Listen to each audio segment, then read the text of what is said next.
okay, even though I am perfectly situated in transcendence. Of course, we know the story of how Shukadeva Maharaj got in transcendence by hearing verses about the Lord from his father. He says, still, I'm attracted to hearing the pastimes of the Lord. I still want to hear. And so this is one of the processes of bhakti, is to be able to hear about the personality of Godhead, no matter how advanced we may become. And Shukadeva Goswami is giving us that example, that even though he's a perfect being, perfect in that his love for Krishna cannot be questioned. He's absolutely fully dedicated to this process of bhakti. Yet, even though he is fully dedicated to the practice of bhakti, he gets joy from hearing the pastimes of the Lord. And so we know that what's recommended for us as devotees is to be able to hear every day, hear about the Lord, hear about the Lord's activities, hear about the devotees of the Lord. We know that we're coming up to Guru Purnima soon, and we'll be, engaged in activities of glorifying Lord Chaitanya Mahaprabhu. And so one of the nice things to do in order to glorify the Lord, as Shukadeva Goswami, he's going to enlighten Maharaj Parikshit, because he's going to glorify the personality of Godhead, glorify the devotees. And so with Guru Purnima coming, it's wonderful if we can start doing some things to glorify Lord Chaitanya, even before Guru Purnima. If we can maybe, have a reading group or something where we're reading about Lord Chaitanya, and we're sharing about Lord Chaitanya even prior, to his advent, prior to us celebrating his advent, because this is what's recommended. This is what Sukadeva Goswami is doing. He is going to enlighten Maharaj Parikshit. However, he's explaining before even sharing all these things with Maharaj Parikshit. He's sharing that what really enlightens me, or what helps me, what gives me, the most satisfaction, is to just hear pastimes of the Lord, which is why I'm going to be here. I don't think, it's not that he thought he was so great that he's speaking. It's not that he thought he was so great that he had Srila Vyasadeva as his guru, and so now he's just representing his guru with knowledge. This was not the mood of Sukadeva Goswami. The mood was that because I love to hear about Krishna, I want to share with you, Parikshit Maharaj, all of these different activities about Krishna.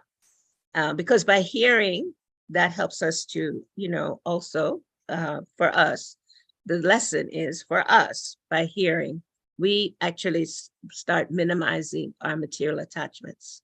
And remember, Krishna says, after many, many births, the tendency is we like to think of ourselves as pure devotees right now. And unfortunately, or fortunately, either way, depending on how we look at it, there's always different perspectives. We actually, fortunately, are pure devotees. Fortunately, we are pure devotees. Our soul is part and parcel of the Lord, fully connected with the Lord. Unfortunately, we're covered by 3 modes of material nature. And those of us that have gotten this mercy to hear, to be able to connect with the spiritual master, we're getting this amazing opportunity to understand the modes of material nature and how they work. And by us just having that knowledge, that helps us to understand how much we, are affected or impacted by the modes of material nature. And that's based on our choices, how we live our lives, and which is why we recommend, Bhakti teaches us, the path of Bhakti teaches us to take responsibility for our lives. Take responsibility for our lives in whatever situation we may be in, whether we may be married, whether we may be working in the secular environment, whether we are parents, whether we are, engaged in some other secular activity that may make us not so much able to participate with devotees or participate in temples, no matter what our situation may be. If we simply just spend some time just hearing about the activities of the Lord, just chanting the holy names of the Lord, simply chanting the holy names of the Lord, we will actually be perfectly situated. We will come to that place of being perfectly situated. We will become free from these different anarthas, these different shackles that keeps us bound in the material world.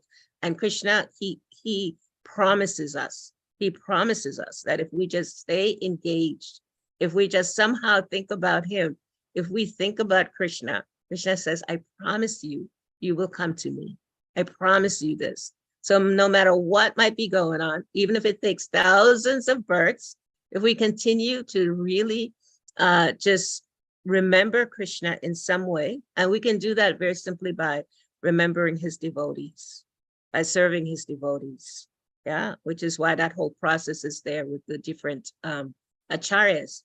There's so many different acharyas from these sampradayas, because people, we are all like, looking in different ways. And so Krishna is so kind that he gives these different sampradayas for different people and according to their consciousness. We, by Srila Prabhupada's mercy, by Chaitanya Mahaprabhu's mercy, have been given this opportunity to practice bhakti, to practice this most elevated aspect of devotional service, which gives us ultimately a relationship with the Supreme Lord. And we are to be in practice of that now, in this lifetime, in this body. That's what Prabhupada came to give us. So just like we're practicing, to be really good householders, we're practicing to be really good teachers, really good workers, whatever we're practicing to be in this life, to be good at, that practice ultimately is to be offered to Krishna. That practice is ultimately for us to start understanding, oh, my relationship is with Krishna. And Krishna has allowed me to play in these different ways. And all of these play that I am doing, whether it's my family or whatever, this is only to help me to remember that it is the Supreme Lord. It is the Lord that is giving me this opportunity to have these people in my life, to have these jobs, to have whatever it might be, in order for me to use these as opportunities to remember Krishna. And that's bhakti. Bhakti says, Krishna says, always remember me and never forget me. That's all we need to do, remember Krishna. And each and every one of us can do that, can assist us to remember Krishna. Okay, I see Govinda has something that he wants to share. So go ahead, Govinda Prabhu. No, I think it was a mistake. You can go ahead and speak. Okay, well, actually, I'm finished. So Prabhupada says in this purport, a person like Shukadeva Goswami cannot be attracted by any mundane activity. And that's important to know, because sometimes, I did a program last night and some devotees were like saying, they were being very honest expressions and sharing. And some was saying that they weren't sure that they trust Krishna. They weren't sure. Because, in this interim, in this cycle that we're in as human beings, where Bhagavad Gita describes that we're born. If you find that verse, I think it's 8:4. Can you pull up that verse? Bhagavad Gita 8:4. I think that's the verse. And then the purport, Prabhupada explains our cycle of a human being.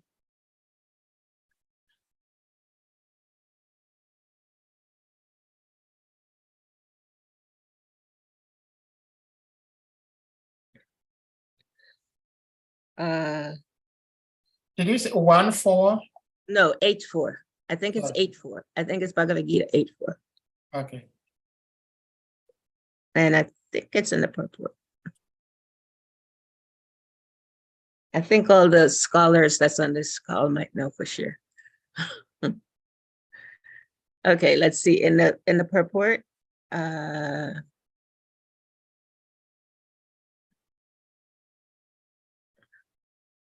Yeah, there we go.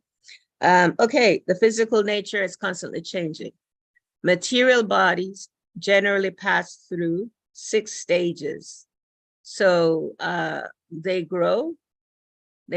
So they take birth, right? They take birth, they grow, they remain for some duration, they produce some byproducts, they dwindle, and then they vanish. So in between this period where we're starting to grow, and when we're, in the world, we're growing, physically we're growing, emotionally we're growing, our whole body is growing, we're changing cells every 7 years, we're producing byproducts, and then we come to that place of, old age and death. And then that's it. We go through the cycle again and again and again. So sometimes people tend to think that,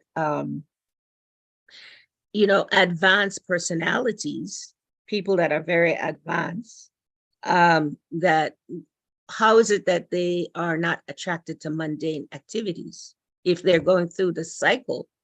Well, people that are representatives of the Lord, they may appear to be going through the cycle. However, as they're going through this cycle, they are constantly remembering and knowing that their service, their mission is to serve the Lord. Their mission is to serve the Lord, is to have a relationship with the Lord. So you see, we could look at Shukadev Goswami. He was 16 years old, right? So you could say that he's in that growing state, that duration period, where in that period, for most people that are attracted to material sense gratification, that growing period for them, it brings so much suffering, right? So much hardship, so much challenges, so many different, ways that we struggle. Krishna explains that in Bhagavad Gita, struggling with the six senses. We can't control the mind, right? So in that stage for a conditioned soul, then their experience is usually, suffering. But we see examples like Shukadev Goswami at 16. What is he doing? He's sharing with Parikshit Maharaj. He's helping a person that's dying to remember the Supreme Personality of Godhead. So Prabhupada helps us to understand. And we know the whole birth of Shukadev Goswami. We know that he didn't even want to come out of the womb because he didn't want to be engaged or involved in material life in any way. So this is why Prabhupada makes the statement here that a person like Shukadev Goswami cannot be attracted to any mundane activity, because that whole middle period of a human existence is absorbed, in Krishna consciousness. And so that's what Prabhupada is trying to help us, that, okay, we're in this middle period. And in this middle period, that's what Sukadev wants us to know, absorbed in Krishna consciousness by any means necessary. Whatever it is that we're doing, somehow has some absorption in Krishna consciousness. And then Prabhupada says, but when such a devotee is convinced by a superior method, a superior method. So he was convinced by bhakti from his father. Then he becomes attracted to transcendental activities of the Lord. So similarly, even with us, we've all been engaged in different things. But however, as soon as we met our spiritual masters, as soon as we heard from our spiritual masters what they had heard from Srila Prabhupada, immediately, our hearts became impacted by this love, this knowledge that they are giving us. And so whether we got it from a book, whether we got it from one of the books of Srila Prabhupada, whether we got it from one of Srila Prabhupada's direct representatives, or whether we got it from just, sometimes people find books in trash, however we got this, we all got impacted to hear more about the Lord. And so then, of course, Prabhupada brings everything to a close, and he says, why is this? Why does this happen? Why is it that we just read a book, or we meet a devotee, we meet someone, and somehow we get affected by that person that's serving the Lord?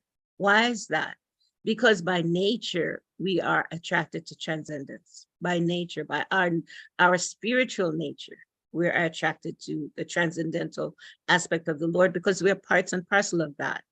However, as I said earlier, because we are conditioned, because of our desires, because of us making choices, the choices we made, then we get conditioned in the way that we are.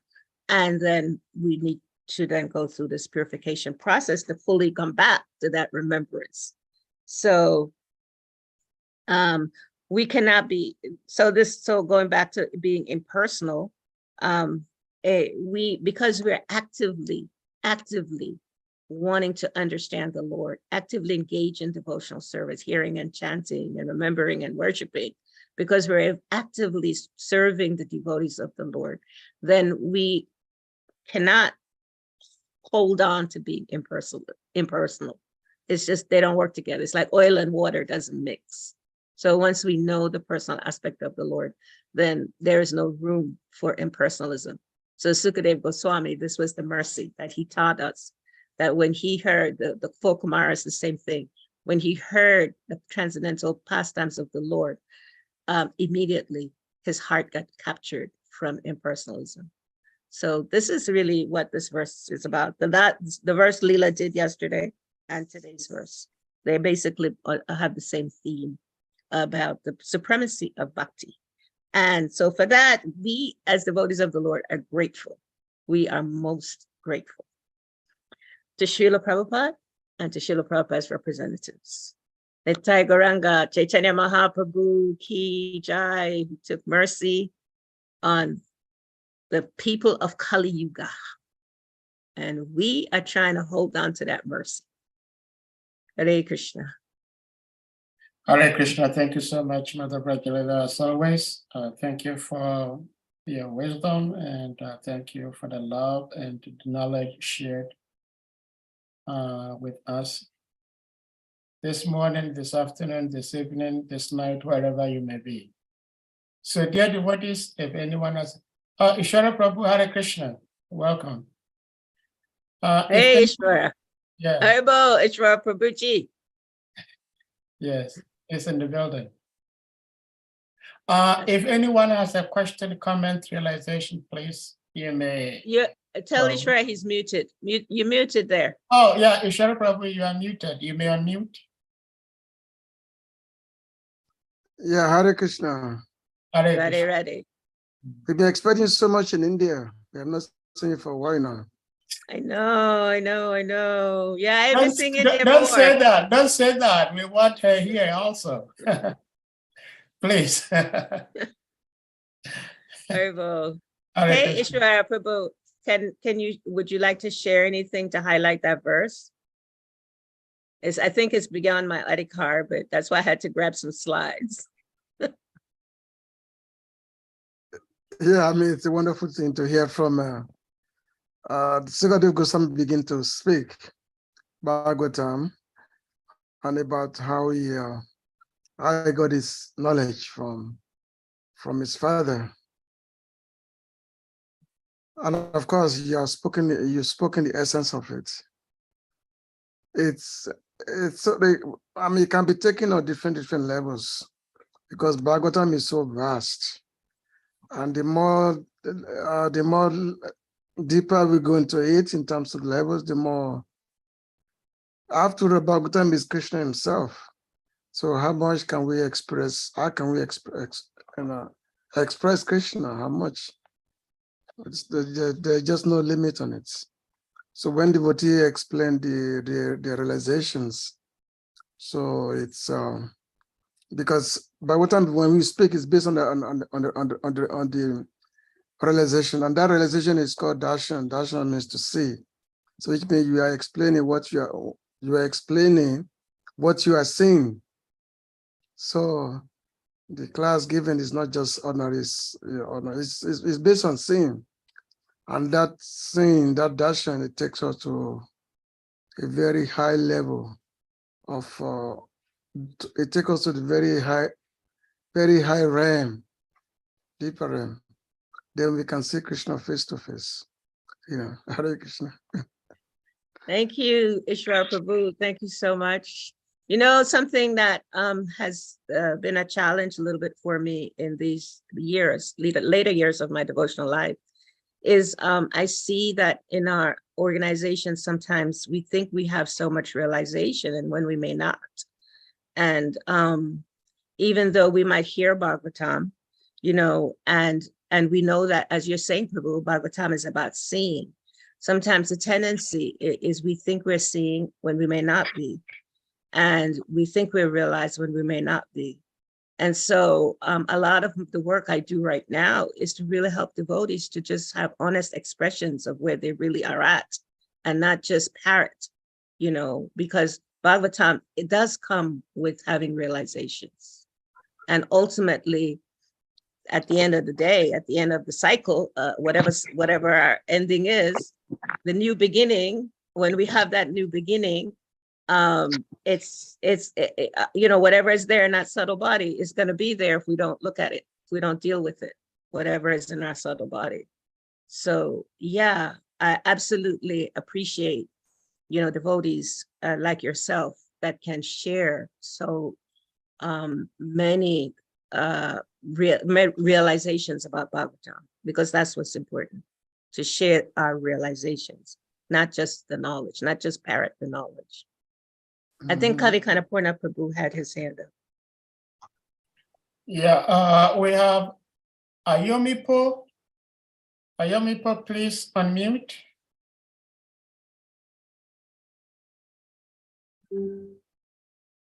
Yeah, good afternoon from Nigeria, and it's some minutes to 5 p.m. here. And for that, I will say good evening to everyone, mentor, father, mother.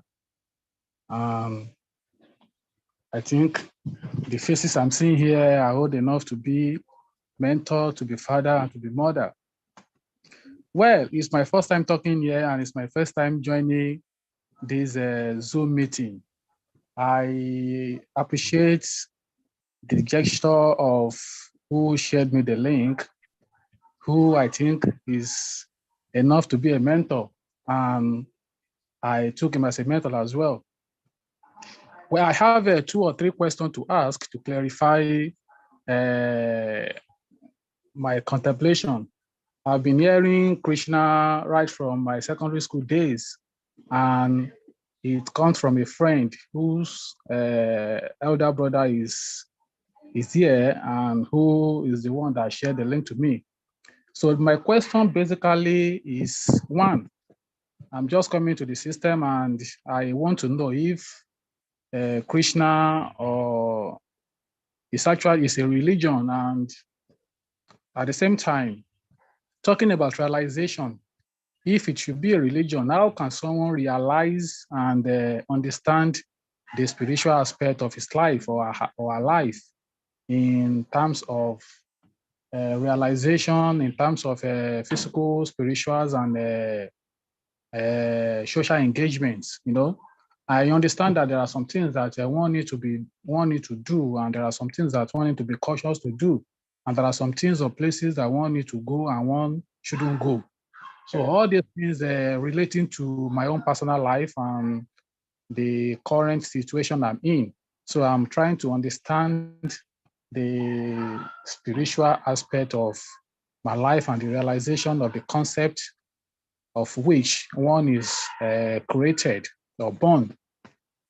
So I think this is one of the few questions I have for now. And as time goes on, if I come to understand how the knowledge is being consumed, then I will understand how I could actually navigate and path my way. Thank you. Thank you so much, Ayomipo. Ayomipo, thank you. Thank you for that beautiful question. And thank you for that submissive mood of wanting to understand how to take responsibility for your life. That is so, very relevant to pursuing spiritual life, is to first know where you are and where do you want to go. So I'm going to ask you a question, Ayomipo, just in terms of your realizations now. So your friend introduced you, your friend's brother, he somehow or other connected you to this call today. What is it that made you decide to give your time to this call? What is it about whatever you've heard about Krishna since the secondary school that made you decide today, I want to get on this call? Okay, thank you. I've right before now, I've actually been curious to know, because there was a time I went to Lagos, and I think if I'm talking about my friend, brother that introduced me, there was a time I followed my friend to Lagos, and we actually went to the temple in Lagos. So ever since then, I've been so curious to know if it's a religion, and if and how it can actually connect someone to a spiritual or a spiritual realm to understand the the concept of lives and the purpose of the which is created, and at the same time to help someone to navigate the path to which he has been destined to walk. Because I also realize on my own personal belief that there are some things that one should actually be doing. There are some places that one can actually go, and there are some things that one should actually avoid. And all these things that we mix together without realizing the purpose to which we are created, and realizing the do's and don'ts of what we should do and what we shouldn't do. I believe these and many other factors may affect someone's spiritual understanding and a path to life. So that is why I really want to understand how all these things works, and if it's a religion, the doctrine, the belief, the concept, and whatever it is that it is. So Ayomi Po. So I live by this principle: connection before education. So I'd like to ask you one more question. Okay. What is your concept of religion? What do you understand? What does religion mean to you? Yeah, my understanding of religion is, in Nigeria today, or the way the religious scholars, or if I should call them scholars or pastors or general overseer or whatever title one can call them, I come to realize that the religious leaders and scholars, the way they do teach followers or worshippers, sometimes, to my own understanding and to reality, based on what we have been taught and based on the books we've read, and based on my own little understanding of the knowledge of religion or religion, I think if one should actually sit, read, meditate, and ask questions about the teachings and the teachings or the knowledge they have imparted into us, and relating it to the practical aspect and what we can see around us, happenings here and there, one can actually see that sometimes, many times, most of these religious leaders do teach people in the way that favor them the most. And at the same time, the teaching sometimes doesn't go accordingly to what we are supposed to know. So then, in all this, I believe and resorted to the understanding that religion and belief is actually a reflection of one character, is actually a reflection of one way of life, the way you treat people, the way you share knowledge, the way you help, the way you uplift, and so many things involved without even going about the teachings of these scholars or religious leaders, because the practicing and the way of the practicing and the doctrine of religion in Nigeria today is so diverse, in the sense that if a topic of discussion is being raised, or an argument or knowledge are being shared, there is always a contemplation or unsynchronized arguments, like both parties might not actually, the argument might not actually end well, and knowledge will not be imparted at the end of the day. So I understand that religion is spirit connecting to someone's spiritual life. And I also believe that we also have a life in the spiritual realm, which we need to understand. And failure to understand this, the concept and the context of it, actually help one in day-to-day life.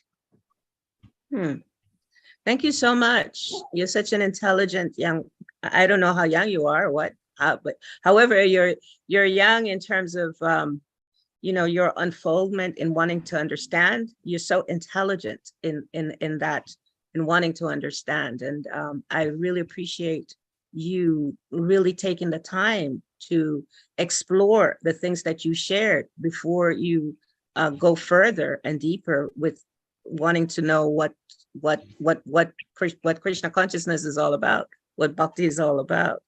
And so, something that's really important to know is that because we are imperfect in these human bodies, everyone that's imperfect has the tendency of doing things that may not be appropriate. They have the tendency to make mistakes, and they may have the tendency, as you said, to be quite sectarian. That is there in any tradition that anyone studies. And because you're intelligent, I'm sure you can understand that. Now, given that, people in this world have certain kinds of behaviors that may not be exemplary of the teachings, how do we separate the teachings from those persons where the behaviors are not exemplary? That's the first thing in understanding God. We want to know what is the absolute truth of God, and not that the absolute truth is the person that's necessarily, giving us that knowledge, because some of the people that give us that knowledge are imperfect. That does not mean that they're not perfect people. However, we ourselves need to have a perfect kind of heart, like you said, a character. We need to have the character that can attract those perfect persons, right? We need to have somehow some desire. And I'm hearing that in you. You have a desire to not be cheated. The teacher of Bhakti, one of the teachers of Bhakti, says, this world is a place of cheaters, unfortunately. So the beginning step is to realize that, to understand that, yes, we're in a world where people cheat. And sometimes religious practitioners, they do cheat. That's a fact. And that's in all traditions. That's including this tradition of Bhakti. Does that maybe have an influence on the knowledge? No, the knowledge is pure and perfect. So this is why Sukadeva Goswami, this young person, 16 years old, is giving his life to teach the knowledge, right? Because he wants us to become people of character, as you're saying. And that's not always easy. It's not always easy in a world where we're somehow or other, it's mostly full of people that's cheating. It's difficult. So the answer is the answer to your question is that Bhakti is not a religion in how you might understand a religion. Bhakti is what you understand to be a spirit connection, a soul connection. So we're all souls transversing, traveling in this world. We're in a journey in this world with this body that we have, this mind that we have, this intelligence that we have.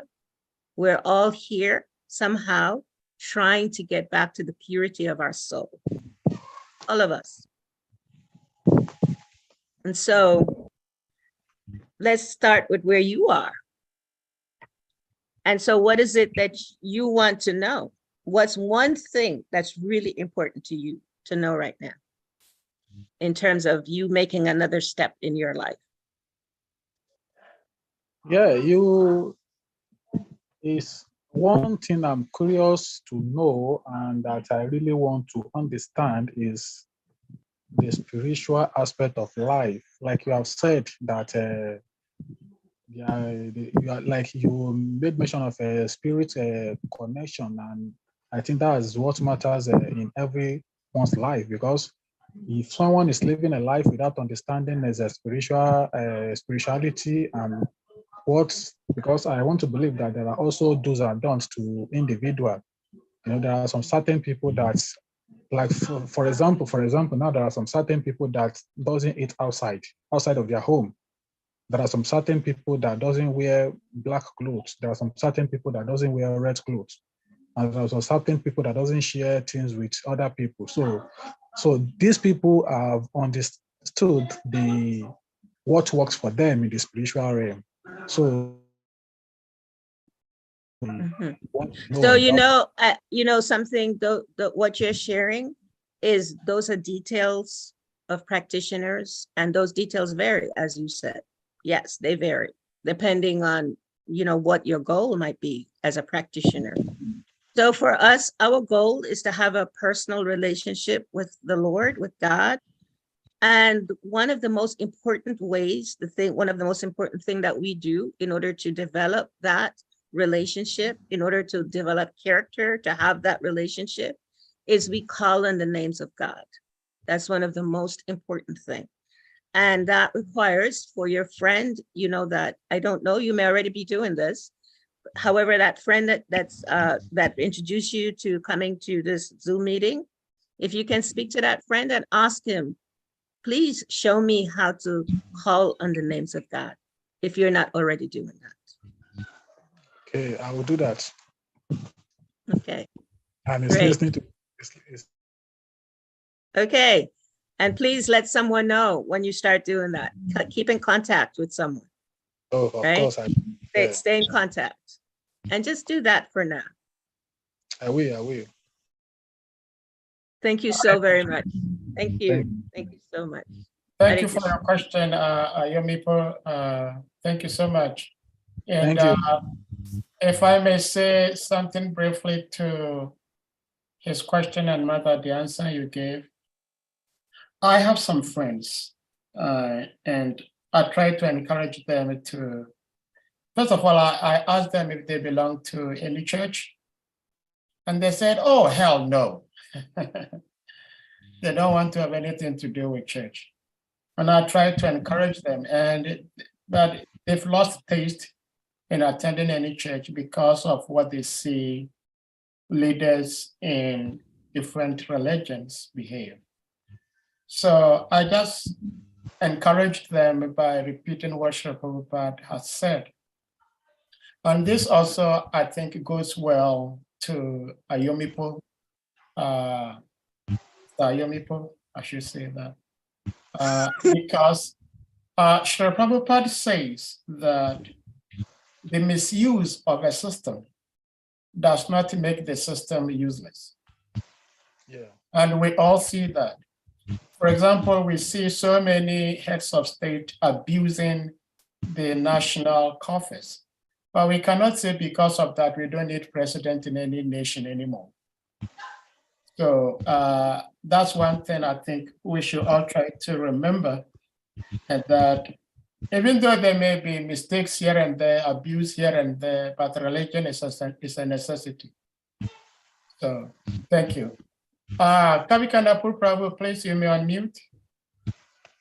Okay, thank you very much. Hare Krishna, Mother, please accept my humble obeisances. Hari Hari.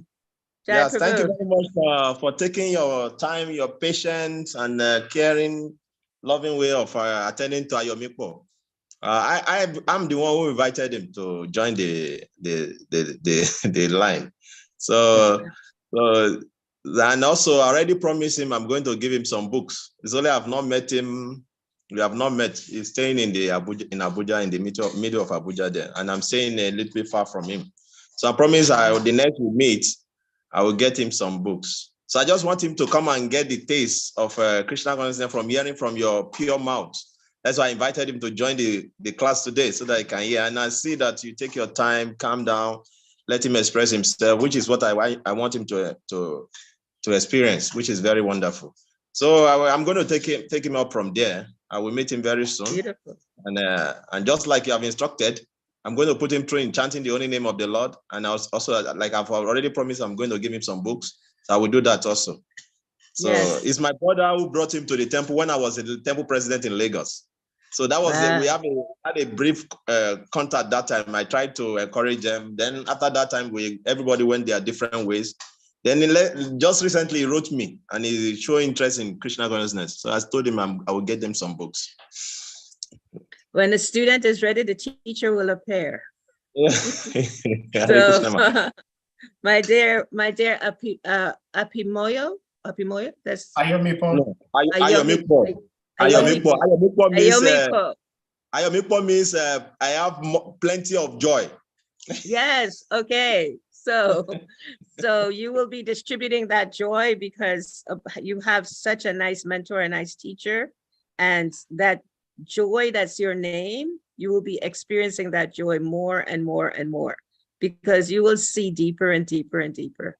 And spirituality, we don't so much refer to our practice as a religion in that sense of how you understand religion. We say that we're engaged in spirituality, which is sometimes that helps people that have, different maybe concerns about religious practitioners. So we say we're engaged in a spiritual path. And, not to say that there aren't things like Sahade said, not to say that there aren't mistakes made and that people might still not have the best character. That's there in every situation. However, on the spiritual path, there is more emphasis on our connecting with the Lord. And the way we do that is through those representatives of the Lord. And so take shelter of your mentor. This is no accident that is being arranged for you like this, because God is calling you. He wants a deeper relationship with you. You see, it's not that we are the ones that's doing anything, really. It's God that's calling you. It's God that's saying, I want you to have more knowledge, more understanding. I want you to be more joyful. So listen to God. He's in your heart. He's speaking to you. And go a step at a time. Just take it a step at a time. Take one step at a time. Hari Hari. Thank you, Kavi Prabhu. Thank you. Yeah. Hare Krishna, And ma. So Kavi, I have my I question. wanted to say, sharing, chanting is wonderful and giving books is wonderful. What's even more important is staying in contact and connected with people, nurturing people. That's one of the things that I value about what I learned from His Holiness Bhaktivedanta Maharaj. And that's one of the reasons why Ishwar and I are here. We can just speak with such love for each other, because one of the areas that he emphasized was to keep the connections alive. Keep the connections alive, even if not physically, always in the heart. So because he was always in your heart, and now he showed back up physically, that connection is there. So try to keep that going. Thank you. Thank you, Mother. Thank you, Mother. I have a question, ma. So, like in the purport, Prabhupada mentioned, if Prabhu can show the purport again, towards the end of the purport, there was a statement there.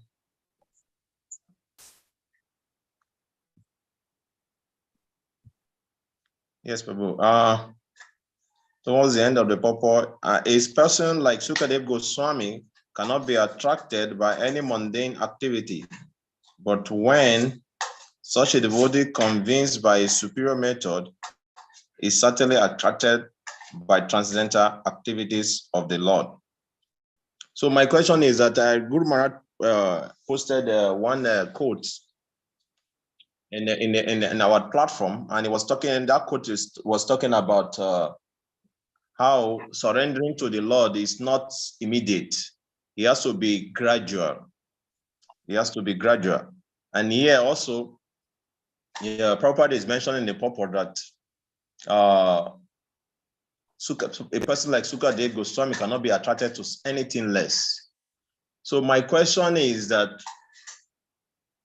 many of us will be practicing for years, and still that total surrendering is not coming.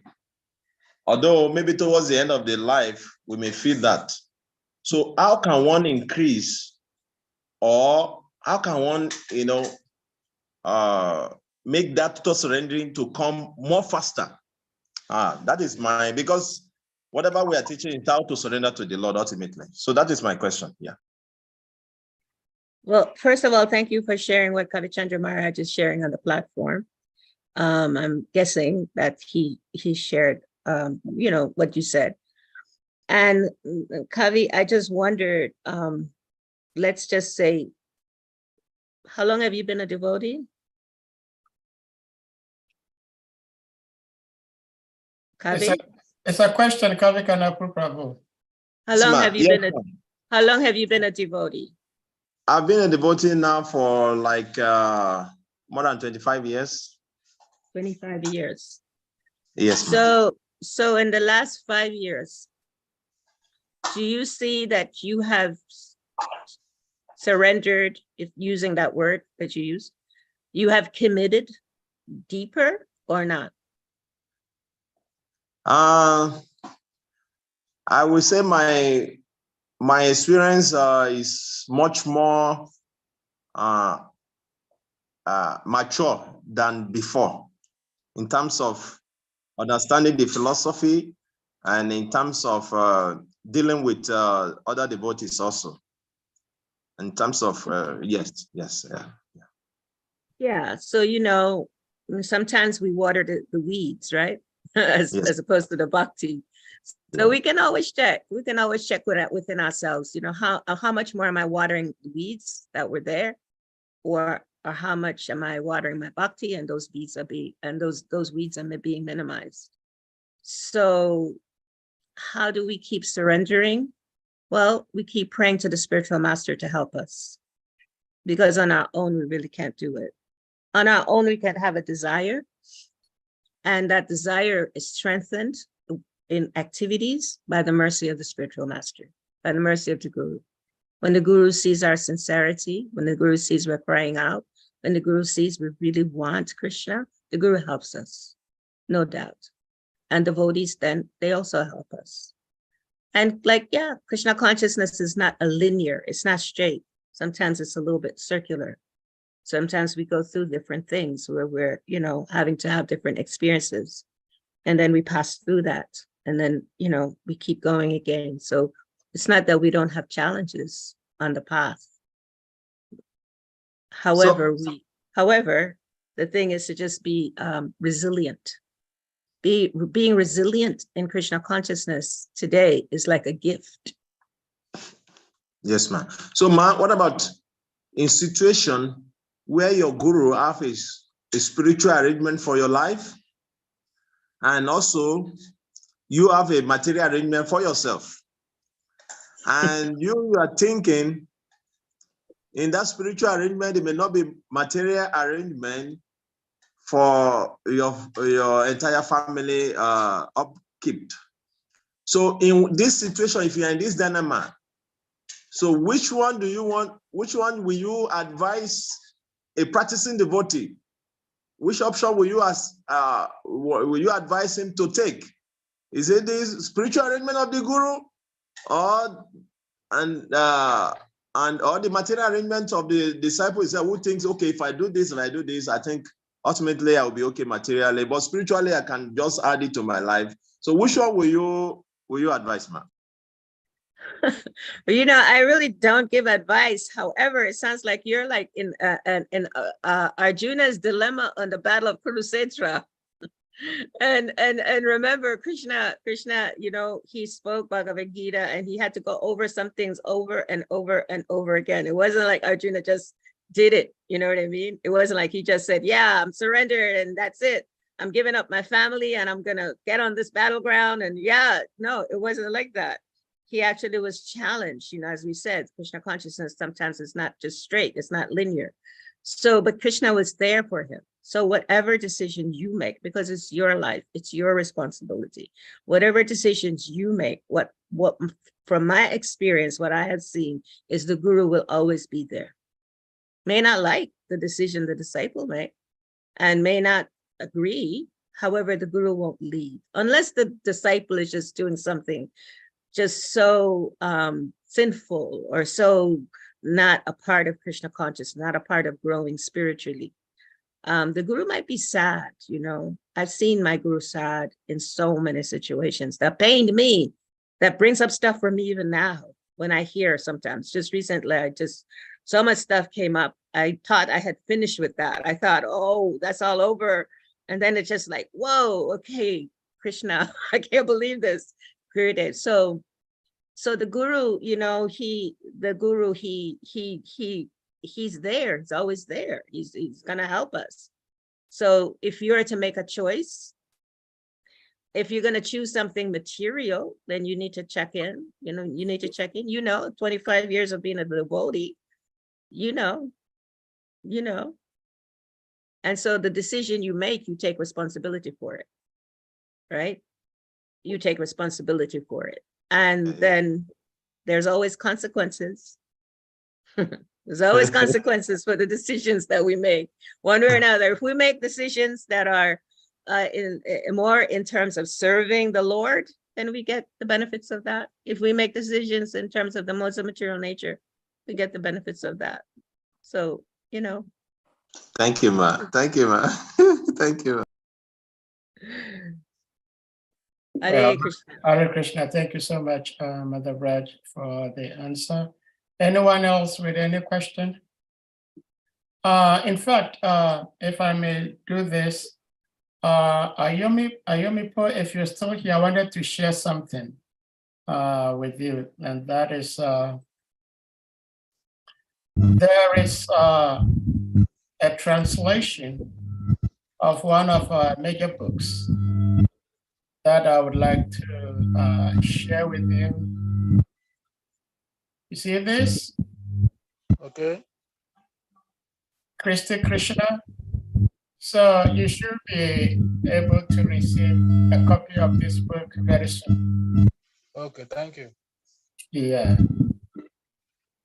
It's translated into, I believe, your local dialect.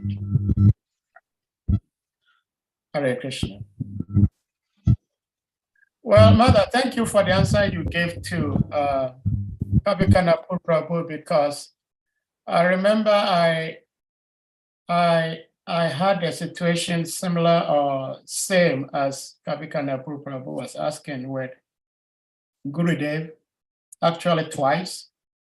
First one, he asked me to do something spiritual, and I also had something material that I wanted to do. So I told him I would not be able to do it. I don't know how I was so courageous to tell him that, but I did tell him that. And I thought he would like maybe get mad with me, get angry with me, but he said, okay, if that is what you're saying, I hear you. And then, but he still loved me like you were saying, because it wasn't like something contrary to Hare Krishna teachings. And then another time was when I was with him here in Gita Nagri. A similar situation happened. And he said, okay, I will not stop you from pursuing this, but, and once the but came in, I gave it up. But even if I had pursued what I wanted it to, because it's happened before and it wasn't like outside of Krishna consciousness, he still would have given me his love. So, well, thank you for sharing. But I have a question. My question is, we reading from the purport, Srila Prabhupada explains how Shukadev Goswami was already a liberated soul, but he took so much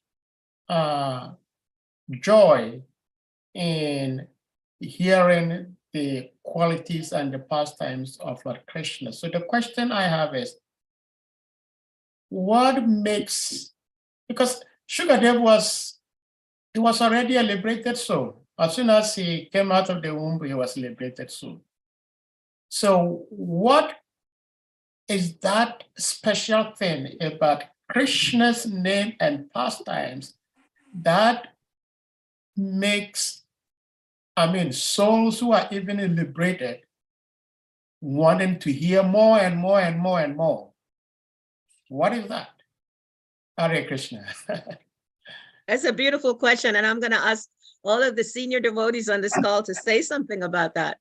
I can speak personally for myself. I had this experience just recently. One of my one friend called me and said that she is gonna do something, you know, from the from the Chaitanya Charitamrita. I had the book here, Madhavendra Puri's Pastimes, right? She wanted us to come together and read Madhavendra Puri's Pastime before Gaura Purnima. And she has some, you know, in that reading is reading from text 1 to 51 for the first day. It's for 4 weeks. She wants us to do this, text 1 to 51.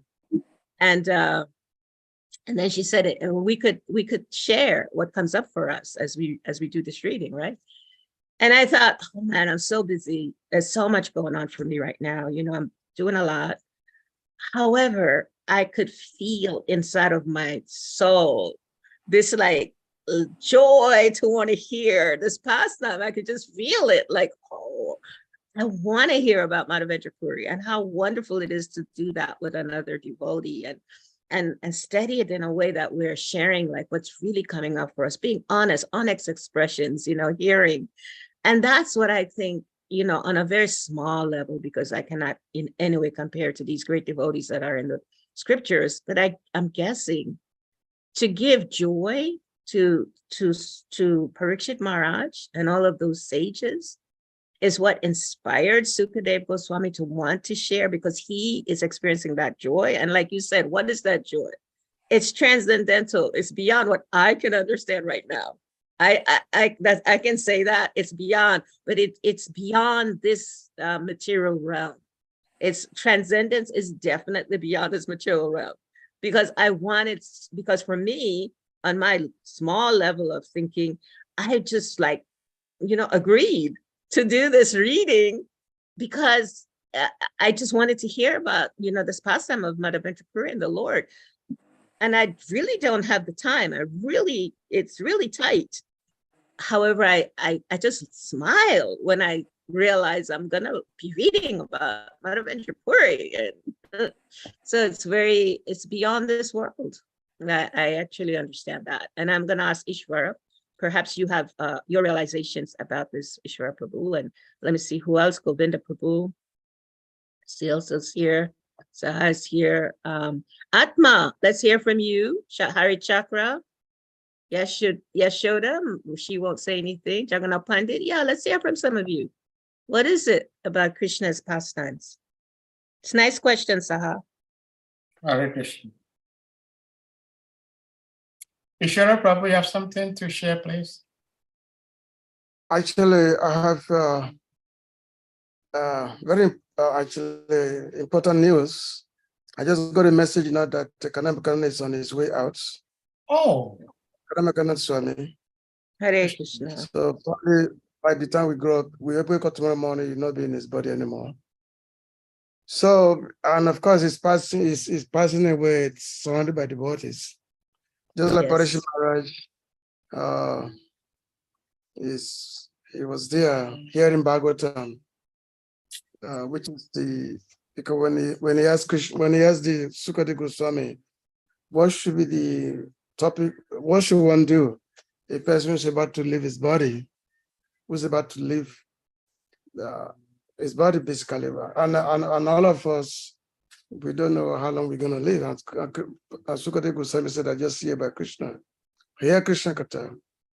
Because that word gives so much joy.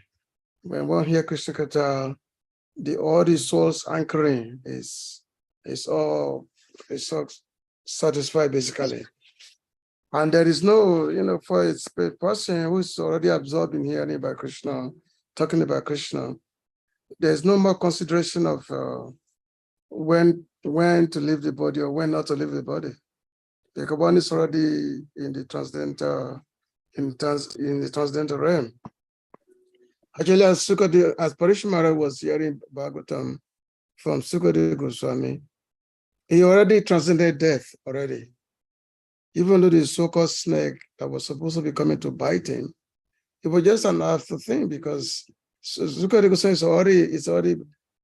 he already stepped over the head of death. You know, Yamara, you already stepped over the head. So the great joy that comes from devotees' life is when we hear about this, about Krishna. So which means, yeah, we have to leave our body at any time. But that's no longer a consideration. I think the verse which I read the other day, which is a romantic smile. Romantic means the joy. The devotee feel great joy. They feel great pleasure just when they hear about Krishna. Krishna's devotees. Just like the other day, there was the hearing about the glories of Srila Bhakti Maharaj. So it's so much joy that devotee have. It brings the joy to the soul. And it's not an honorary joy. It's not like a temporary joy, because this material world, we have some happiness, but that happiness is flickering. You know, but whereas spiritual joy is something that is always continuously increasing. So devotees passing is also another great celebration. So, so Kanapkan Maharaj will be passing away at any moment from now. I mean, it's already ongoing, but it's not unhappy, because devotees are there chanting and readings, and so it's another form of celebration. One is simply transferring to another realm of hearing, of intense absorption in Krishna Katha. Thank you for sharing. Thank you for sharing. And thank you for sharing about Kadamba. We've been following him, so thank you so much. Thank you. So I see Govinda Prabhu, would you like to share anything about Saha's question and Jagannath Pandit, Avikavi? Yeah. Ola de Meji. Hey, Prem Kishore Devi is here. Ola de Meji. So beautiful. Such a beautiful name. Govinda Prabhu. Mother Vraja Lila, did you hear me? I'm sorry. I said Mother Prema Kishore is here. Oh, Prema Kishore. She's my beautiful angel that gives me slides. Hare Krishna, I'm sorry, I just joined. I left bird just now, so I'm getting the tail end. Hare Krishna. Yeah, I was sharing with the devotees that you're my slide person. You give me all these wonderful, beautiful slides from your teachings. Thank you so much. Hare Krishna. So Thank you. Mother is asking if any devotee has something to share on the question I asked. Govinda Prabhu, I see you're here. You're muted, my love. I'm sorry, are you muted, Prabhu? I'm sorry, I'm used to calling everybody my love because you're all love. You're all from Krishna. That is very nice. Well, Hare Krishna, Mata, Hare Krishna devotees, please accept my respectful obeisances. Oh, glory to Gurudev, oh, glory to Srila Prabhupada. Hare Krishna. Hare Krishna. Well, so her question, this question is very deep. That is the platform that we want to get. Naturally, we are blissful entities. That's our nature. That's our nature. It's just like a fish. If a fish taken out of the water, if you take fish out of the water and try to treat that fish as best as you could, that fish will still not be happy, because naturally he belongs to the waters, and that's where his joy is. And so anywhere outside the water, the fish will not be happy. And so the living entities, naturally, we belong to the family of Krishna, which is all blissful. and that is our nature. Now we are outside that family, and we try to build up a family outside the spiritual world. And so that comes, or that brings the result at us to be unhappy. And so, yes, so because naturally we are happy, as soon as we try to connect to that our source of happiness, which is Krishna, then our joy will start. Because that's where we belong to. It's like throwing fish back again into the water. Then that fish suffering, his sorrows, is worried, everything is over, and the fish is happy. And so, and that is why the more we hear about Krishna's name, the more we become happy. Just like a sick person. A sick person, as soon as he gets a very good medication and get a very good diet, you see that his whole system, his mind, everything will change. And you can feel some kind of energy. Because naturally the body is supposed to be fit. But once the body is touched by some disease, then that energy is completely lost. And so it requires a medication to revive that energy. And so Krishna consciousness is a medication for the modern man. In a sense that Krishna consciousness eliminates our illusion. Krishna consciousness purifies us from all contaminations. Krishna consciousness helps us to reinstate our natural relationship with the Supreme Personality of Godhead. And that is all what every living entity is looking for. You see, there's a taste in Krishna's name, but that taste cannot be explained because it's so transcendental. Because Krishna is not limited. So the happiness that comes from hearing about Krishna, chanting about Krishna, looking at Krishna, connecting with Krishna is so transcendental, and it can never be explained. Just like, you know, one may say physically, here is a sugar. But how would you know the taste in that sugar? You have to taste it. And the more you taste, because it's so tasteful, you cannot stop taking that sugar. You see, I have experienced once, I was doing kirtan back home in Ghana. And I believe many devotees have this, you know, similar experiences.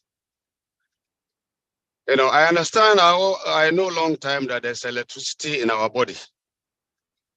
But I have never experienced that there's electricity in actually in our bodies.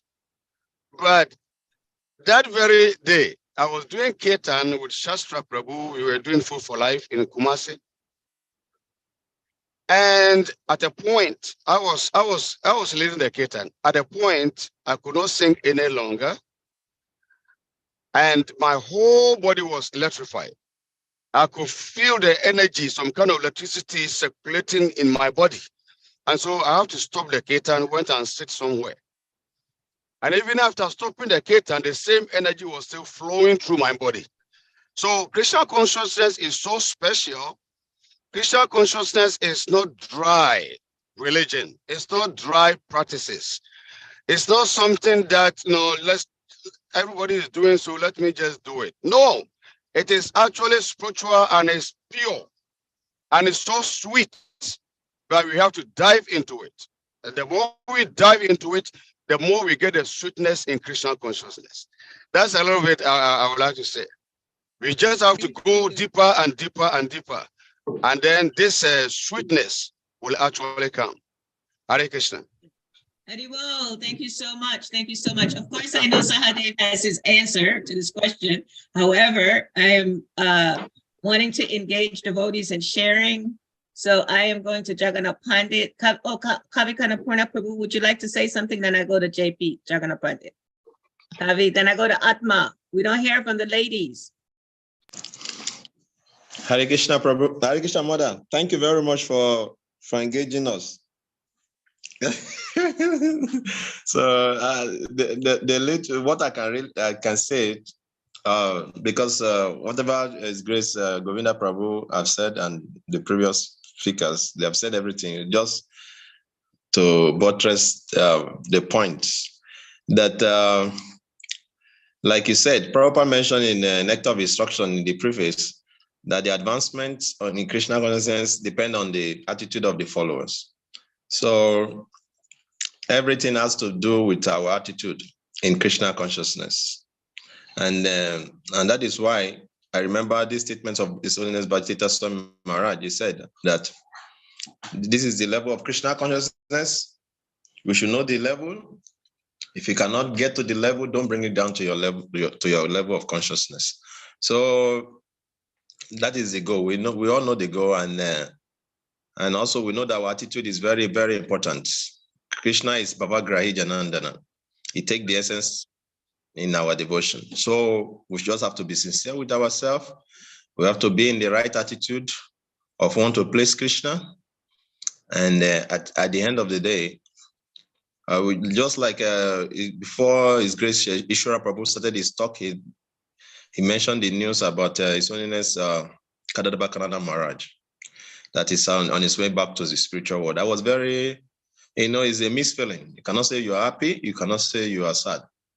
It's a misfeeling. And I remember when I was still growing up, very small boy in Lagos Temple, and the only kirtan I used to hear and I would feel connected to the spiritual world those days was His Holiness Kadava Kanana Maharaj. The way he chants, you can feel all his life breath in the chanting. Even when you see him physically doing the chanting, you can see that he's putting all his energy inside the chanting.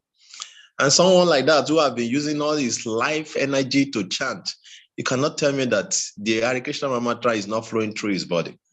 So this is, the attitude we should try to emulate from all these great devotees.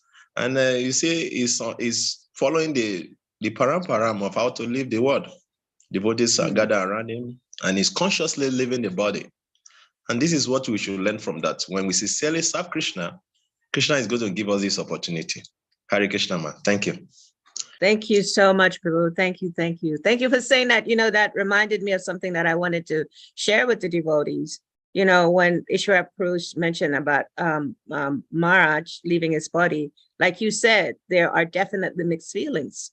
There's a joy because we have this knowledge, that of course, he's reconnecting with the Lord. And the most beautiful thing is that he's joining all the his spiritual associates. So there's so much beauty in that. At the same time, for those of us that still have some connection with the body, we feel some sadness because we're going to feel separation from this great personality.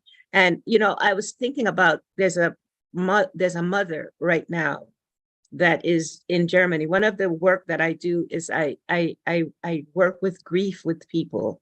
And this mother, she lived in Germany. Now she's in Vrindavan. And she somehow was connected to me because her daughter had left her body at 2 years old. Her daughter had died. And she couldn't speak about her daughter with the devotees because the devotees, they don't understand anything about grieving. They just kept telling her, well, okay, she's gone, she's with Krishna, she had no way to express her grief. And so, we connected. So we spent a few days talking about this. I had just recently connected with her. And then after a few days, she wrote to me and she said, I'm going to Vrindavan. Her spiritual master is Kadamba Kanana Maharaj. She says, I'm just going to go to Vrindavan and I'm going to go on a one-way ticket and I'm just going to be there because I need to learn about death. I need to experience this grief. I need to understand this. I wasn't able to grieve for my daughter, but now I really want to experience this. So she's in Vrindavan right now. She wrote me yesterday. And for the first time since her daughter left, this lady was able to share a picture of her daughter because she couldn't do it in the environment with devotees because they didn't understand how to deal with it. They didn't understand what to tell her. They had no clue what to tell her, And so instead what they did is they just kept saying, well, okay, she's back in the spiritual world. She's gone. There's no need to grieve now. There's no need to be sad. And so she never really said a proper goodbye, and a proper goodbye to her daughter in the assembly of devotees. So we really want to avoid this. We want to express, whatever grief we may be feeling for these great personalities that leave. At the same time, have joy. That's our philosophy, Achinta Beta Beta Tattva. Have joy that this person is going back to the spiritual world. So I want to thank you very much for bringing that up, Kavikanapur, because that's something that I have, very strong conviction that we need to understand grief more in our communities, and Thank not you very just much. bypass with our philosophy, bypass our feelings, and cover it up with our philosophy. Many times there are devotees that have no clue about their feelings. They don't know. So as a result of that, and they don't have any connection with their feelings, they just use philosophy. Just, you're not your body. No need to grieve. None of us are Krishna. None of us are Krishna. Thank you So- very much, ma'am. I really appreciate this. I think we need to have seminar on this topic. Thank you, ma'am. Hare Krishna. Thank you. So sorry about that little detour. Okay, Jagannath Prabhu, would you like to share something? Hare Krishna, Mother. Thank you for the invitation to share something. But I'm just appreciating, the sharing amongst the Vaishnavas here. And I got cut off earlier, so I'm sorry I was able to get back on. But Ishwara Prabhu, I think, raised a important verse in this connection, Bhagavad Gita 10:9, Tushanti cha ramanti cha, that the thoughts of my pure devotees dwell in me. Their lives are fully devoted to my service, and they derive great satisfaction and bliss from always enlightening one another and conversing about me. And we have received this Bhakti Lata Bija that's sown in our hearts. And hearing and chanting nourishes that bija, and that creeper continues to grow and flourish. And so kirtan, which is Krishna Katha, and this is Krishna Katha kirtan, and then also Sankirtan, congregational chanting. All this Katha, all this kirtan, when we are submerged in that ocean of devotion and sharing like this and diving into it, as Govinda said, that while we're swimming in that ocean, we're growing in our strength. Just like when you swim, it takes some strength, and you develop strength. So we're swimming in this ocean and sharing and churning these, in this ocean, and that strengthens our creepers. And it also, Chaito Darpana Marjanam, that Param Vijay Sri Krishna Sankirtanam, this is cleansing the mirror of the heart. And so we are all getting satisfaction from these types of discussions, and because Krishna is the center, it's natural for us. I was thinking about this, when I heard Ishwara Prabhu mention about Kadamba Swami, something shifted in my heart, I felt something. And I was reminded of the prayer, as you were talking, Mother Vraja Lila, that Kunti makes, that she prays to sever this affection to family members. But I was thinking in the sense that Srila Prabhupada clarifies in that connection that she's referring to the bodily connections. We don't want to give up the soul connections. And those soul connections are so deep is painful because of the love, because of that depth of love, you know, with our own spiritual master also. But we don't want to cut off those connections. That's Bhava Bhakti. I mean, the deepest emotions.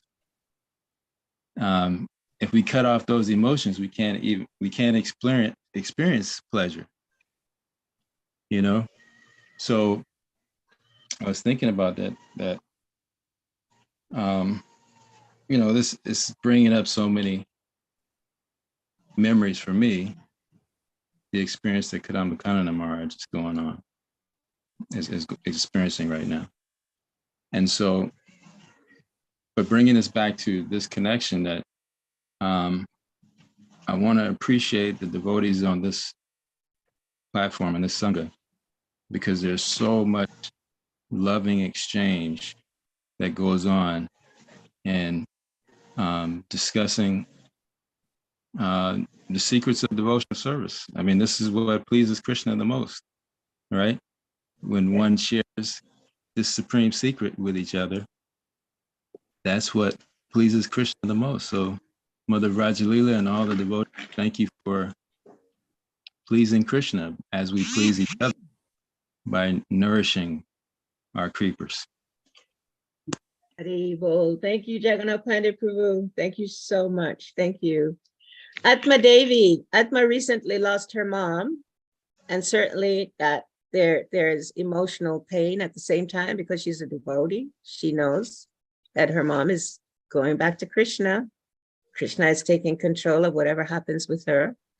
And Atma, what is it that, as far as Saha's question, how is it that you can still be happy in Krishna consciousness? What is it that makes you happy while you're experiencing this pain of the loss of your mom?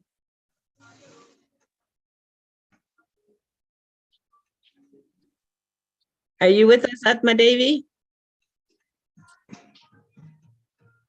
Okay.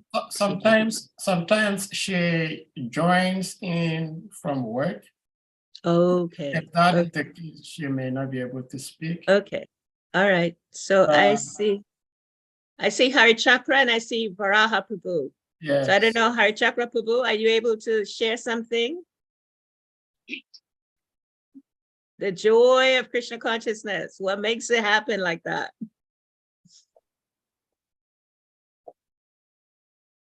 Let the Vraja Prabhu go for now because I have some people in front of me. Okay. All right. Varaha Prabhu. Hare Krishna. Haribol Prabhu, I'm just going down my camera, what I can see on my screen. Haribol Varaha Prabhu. Hare Krishna. Hare Krishna. Where's Varaha? Here. Oh, okay. Can't see you on the screen right now. Okay. Haribol. Dandava Pranam, all glories to the assembled devotees. Haribol. Firstly, let me thank you very, very much for Food for Life as an offering to our spiritual master on his Vyasa Puja, and for the beautiful, beautiful ceremony that you did. Thank you very, very much. Hare Krishna. Okay, Okay. sorry, Shriman Vara Prabhu, please, 1 second, I'm sorry.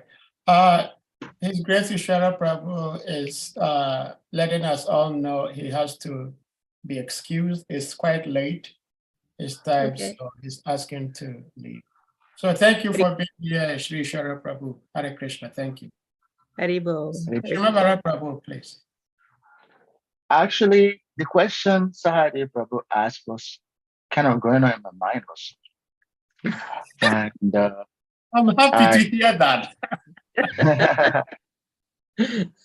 but since he had already asked the question and Mataji wants us to discuss it, so instead of asking it as a question, I'll give my realization about it. Sukadev Goswami is already on a transcendent. It's already transcendentally situated, and what we have to see what that means. He was already transcendentally situated. It's not of this world, but something attracted him to Krishna. And if we all can remember what that verse is, That verse is about Krishna giving liberation to Putana, who wanted to kill him. And he gave him liberation like his mother. And that was what attracted him to want to hear more about Krishna. So the question is, those who are already like the Kumaras, they were already transcendentally situated. They were on the Brahman realization platform. They knew Brahman. But then they got attracted to Krishna's pastime. But what pastime exactly attracted Shukadeva Goswami? So it has been said that it is the Karuna Shakti.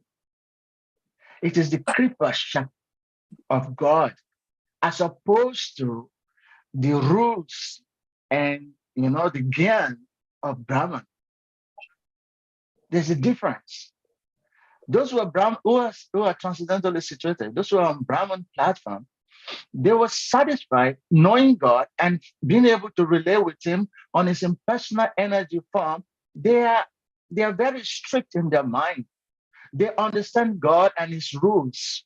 In fact, the Brahman platform, it's when souls who have already come to the understanding of God on his how do you say his laws, on his laws. They've already understood God's laws, and there's no question of deviating or question of wanting to bend the rules. They're perfectly happy with God and his laws. This Brahman realization, knowledge. But then when Shukadev came to hear about the Karuna Shakti, the mercy potency of the Lord, he was shocked. He was attracted. Wow, I'm attracted to him for his laws, beautiful laws that, according to your level of spiritual awareness, you should bend with it. You should, nothing should make you go bend from that laws. Appreciate him for what he is. That is Brahman. That Brahman realization. That is Gyan. Those who really love God based on his principles. But then he came to hear something different. He heard about the Karuna Shakti, about the mercy potency. That is why this mantra, Krishna Karuna Shakti, Hey Krishna Karuna Sindhu. This mantra is very powerful because it's invoking that mercy energy of God. Now, one thing we have to understand about this is the fact that he's not just being attracted by the mercy potency, but he's wondering if he can be so merciful to the one who wants to kill him, how much will he be to those who are serving him every day? Those who are giving their life to him, their love to him every day. He was totally immersed in that thought. He said, wow, I have to, this is a point of surrender. Because the appreciation of the Brahman Gyan, their appreciation is that of love and the principles of God. And being transcendentally situated means that they are above any mundane, anything mundane. But then it comes to see God in another light. We are thinking, appreciating him for his rules and laws. And we are thinking we are so high up there because we are actually up to that. But look at him, he's giving his mercy to the person who is so inimical towards him. Then how much will he be ready to give to those who are sold out to him? This is the point. And that mercy potency can be felt, like Prabhupada explained, when the child is calling to its mother. It is in the name. When the child is calling to his mother, that helplessness. So that is where the mercy comes flowing down. So there are two things. First is that he is transcendentally situated position. He realizes that it is nothing compared to those who are connected with the Lord in bhakti. He could realize that immediately. And that bhakti flows through the chanting of the holy name, like a child helplessly calling out his mother. That is just one of the tools of accessing that Karuna Shakti that Shukadev came to realize. So anyway, I just feel like sharing this because it was actually going on in my mind. And I don't know whether it adds something to what Sarah probably wants to hear. Hare Krishna. Beautiful, beautiful, beautiful. Thank you so much. Thank you, Varaha Prabhu. Wow, so beautiful. I'm just, my soul is just like so, wow, so nourished from hearing all of you, and just all these different layers, right? You know, Putana has come into our assembly. You know, this is just so wonderful to hear. Thank you. Thank you, Prabhu. Thank you very much. Thank you so much, His Grace. Thank you. Yes, Varaha Prabhu. Okay. Because of all these things, once I was thinking I could become a demon and get killed by Krishna. And I realized that it takes very, very, very big time demons, and I might not be able to get there. So let me just practice my devotional service as much as I possibly can. But Krishna is so merciful. Yes. Yeah, so much appreciating all these connections. Yes. Amazing. Yeah, so wonderful. Okay, I don't know. No, Atma is not here with us. I know Loka won't share. Is Hari Chakra, are you available, Prabhu? Actually, I did not hear Sadev's question. How you want to ask your question again, please? Well, my question, Mother Shri Upanishad is here also, Mother Bride. I just I saw her just now. Yeah. Okay. So, Arichakra Prabhu, please. My question was, well, I'm not going to ask because I'm kind of satisfied, but because you want to hear, and Mother wanted contribution, different facets. Yes. Krishna is amazing. So my question is that, what is so special? I mean, we know there is something special, but what makes it so special that even a transcendentalist like Shukadev, when he was born, he was already a transcendentalist. We're all trying to become transcendentalists. And it is said that when he was born, he was a transcendentalist. And he didn't want to have anything to do with anything. He didn't belong to any class. But luckily for him and for us, when his father sat him down and told him Krishna's pastimes, he immediately took it and he started enjoying it. And like Mother Vraj was saying, he spoke it to Maharaj Parikshit, not because he just wanted to prove how erudite he was, but he loves it so much that when he speaks it, he's also hearing it himself. So my question is, what makes Krishna and his Lila and his paraphernalia so enchanting that even those who are already liberated still chase after it?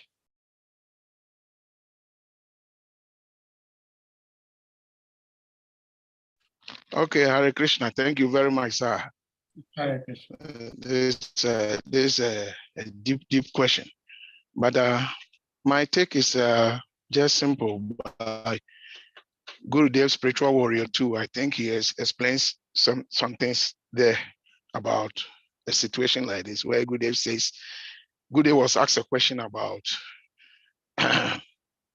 about this love of God thing he's been talking about, and the host was explaining when he was explaining his book, Transforming Lust into Love, and then the host was asking him a question about what is it about this love that you keep talking about, love of God, and what about if someone says, I love myself?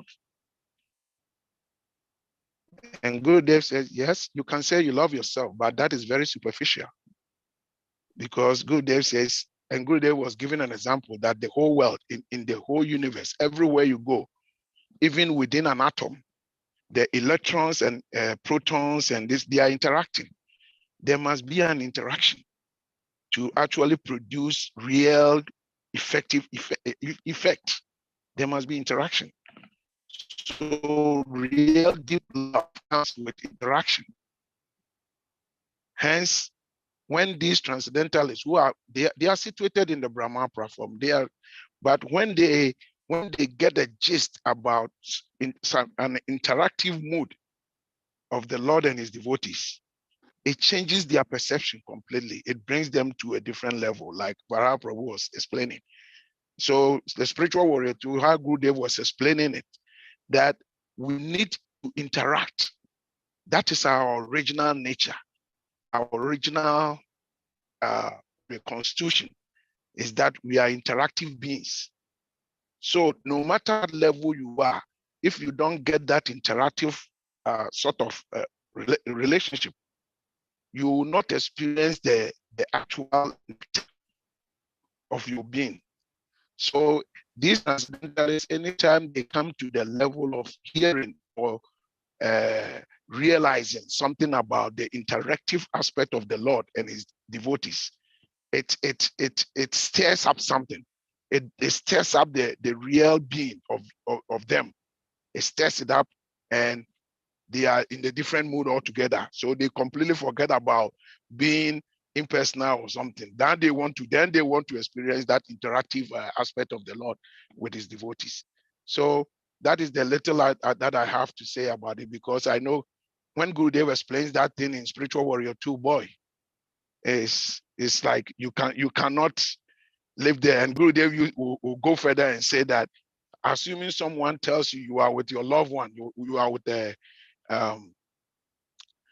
your beautiful wife, and your beautiful wife keeps telling, oh Prabhu, I love you so much. I love you. My love is so much for you that I cannot even sweep the room. I love you so much, I cannot cook for you. I love you so much. Yeah, deep within her, there must be the love must be there. But how is she proving the love? And so good days, love is active. It's not a passive thing. It's active thing. Hence, these transcendentalists, they are absorbed in the Lord, in the impersonal aspect of the Lord, but immediately some aspect of interaction comes their way. Interaction with the Lord and his devotee comes their way. It immediately clicks something within them that makes them attracted towards that type of interaction. Hare Krishna. Yeah, Hari Hari. Thank you very much for bringing Spiritual Warrior and Gurudev in the room. Hare Krishna. Hari Hari Bol. Gurudev always has an answer to everything in his books. Every topic we ever talk about, he breaks it down so simply. Thank you, Hari Chakra Prabhu, for bringing that into our awareness. We are so grateful. I see Sri Shapanishad. Sri Shapanishad, would you like to share something about this beautiful question of Sahadev Prabhu? Hare Krishna, Hari Hari Bol, Jai Prabhu, that's a heavy duty question. But please accept my obeisances, all glories, all praises to you, wonderful, wonderful Vaishnavas. But Hari Bol, I think that is the most, we are just so very, very fortunate. So what I've been reading the Sri Chaitanya Chaitamrita as well. And I have fallen in love again. And I've been inspired to abandon all varieties of religion and just surrender unto God. So I put in my application. So now I've actually submitted my application, and I was waiting for my response, although I had already gotten my response. So now I am actually working for Krishna. And how I am doing that is through devotional service. I think I understand what devotional service is all about, because whatever we do is about pleasing Krishna. And how we please Krishna is by pleasing his wonderful, wonderful devotees. So every day now, I'm just so happy because I get to share and I get to do some type of devotional service with everyone that I come into contact with. And I've been singing this song, you guys, and it's just, I woke up the other day with this song. I was singing this song when I woke up. And it goes like this. I have to sing it because I'm just so overjoyed and so happy and so, inspired and so enthusiastic. And the song is, it's not a depressing song, but it goes like this. It says, stress me, Lord. Stress me, Lord. Stress me, Lord. So when I woke up, I said, why am I saying stress me, Lord? I just said, wow, usually people are saying, bless me, Lord, help me, Lord. But yeah, come on, stress me, Krishna. If it can make me think about you and serve you better and serve the Vaishnavas, then, that's my understanding. So I'm just very in love right now. I hope it never goes away. Because you know what Maya does. She says, oh, you think you got it, right? But right now I'm just very, very happy to be a part of this wonderful, unique, blessed by the best, you know what I mean? And I'm just too blessed to be depressed. Hare Krishna, Hari Hari Bol. Hare Krishna. Jai Shri Upanishad. Thank you so much. Whoa. We're all blessed by the best, every one of us. Hari Bol. I see that there's Arundhati, and I know several Arundhati. Well, I know at least one that's a Prabhupada disciple. I'm not sure who is here. So I just would like to, share. I just like to open it if you would like to share anything with us. This Arundhati is Kavi's partner, Patni. Okay, Arundhati, would you like to share anything with us? Hare Krishna, ma. I'm just releasing everybody's own experiences, and learning, and I'm just happy with hearing everything everybody has been saying. So, but I don't have anything to say. Well, thank you for saying what you did say. We really appreciate it. Thank you so much, ma. Thank you.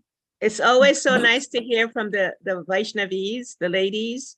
We hear from the husbands all the time. It's nice to hear from the wives. So I'm going to put Loka on the spot. Loka, would you like to just say one thing maybe?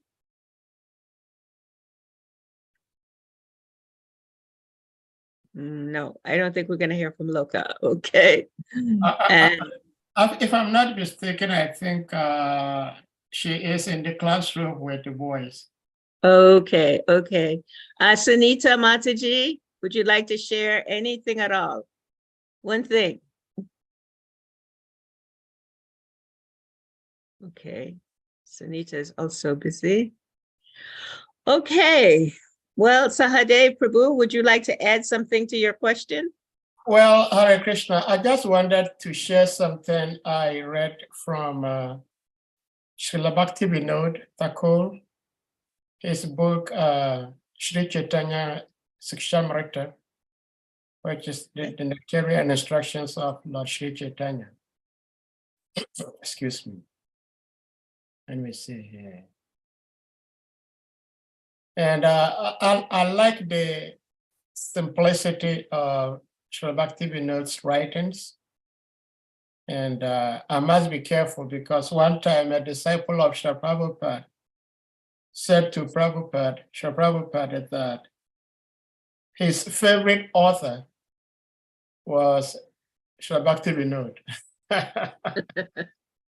And Srila Prabhupada corrected him. He says, no, that is wrong. Your most favorite author should be your guru, if your guru has written books. In other words, don't jump. So I'm not attempting to jump over. But in the Sikshamrita, Chaitanya Sikshamrita, Srila Bhaktivinoda writes here, what is called happiness in this world is not eternal. It remains for a short time and then it disappears. Everything of this world is filled with suffering. Birth itself is difficult, a cause for sorrow. After birth, we must nourish the body with food. If we have no food, we suffer. There is always some sort of affliction, such as excessive heat or cold. To rid ourselves of the suffering, we have to undergo bodily suffering to earn money. If we do not build a house, we do not have a place to stay. On getting married, we have to raise children. When old age finally approaches, it seems we are left with nothing. Throughout life, we suffer through argument and disagreement with others.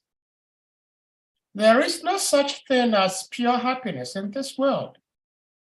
Therefore, people accept that happiness is the momentary cessation of grief or want. However, it is very difficult to live in such a world. If one attains the Lord's abode, that is the abode of Lord Shri Krishna, he does not experience temporary happiness and distress, but rather attains unlimited and eternal joy. To this end, we must try to satisfy the Lord. So the question was, what is constituting this joy we derive from Krishna, that even transcendentalists like Shukadev is still chasing after it. And that's what Sri Bhaktivinoda is saying here, because this joy we derive from Krishna is eternal. It never goes away. But we cannot rush into it until the Lord himself is ready to help us enjoy it here. And then finally, we go back to his kingdom and enjoy it unlimitedly. So we pray that we all can remain in this house that Sri Prabhupada has built for us, so that at the Lord's own appointed time, we all may have this eternal joy. That's all I wanted to say. Hare Krishna. Hari Hari, thank you so much, Saha. And devotees, if we can take a minute, that's so beautiful what you shared, Sahadev. We can just take 1 minute and perhaps we can just chant one round of the Hare Krishna Maha Mantra for His Holiness Kadamakana Maharaj that's going home, and for the devotees that are coming right into awareness of their home. I think he might have gone, Prabhu that was asking a question, but we're chanting for him. Yeah. Okay. So dear devotees, you may all unmute so that we all chant Hare Krishna Maha Mantra in participation and Hare Krishna. Hare Krishna, Hare Krishna, Krishna Krishna, Hare Hare, Hare Rama Rama, Hare Hare. Hare Bol devotee. Jai. Hare Bol. Jai. Srila Prabhupada ki jai. So there, devotees, thank you very much. Thank you for all of your share. It was so beautiful. I am just so nourished and so full. My soul is singing. I thank you so very much. Thank you. Hare Krishna. Thank you so much.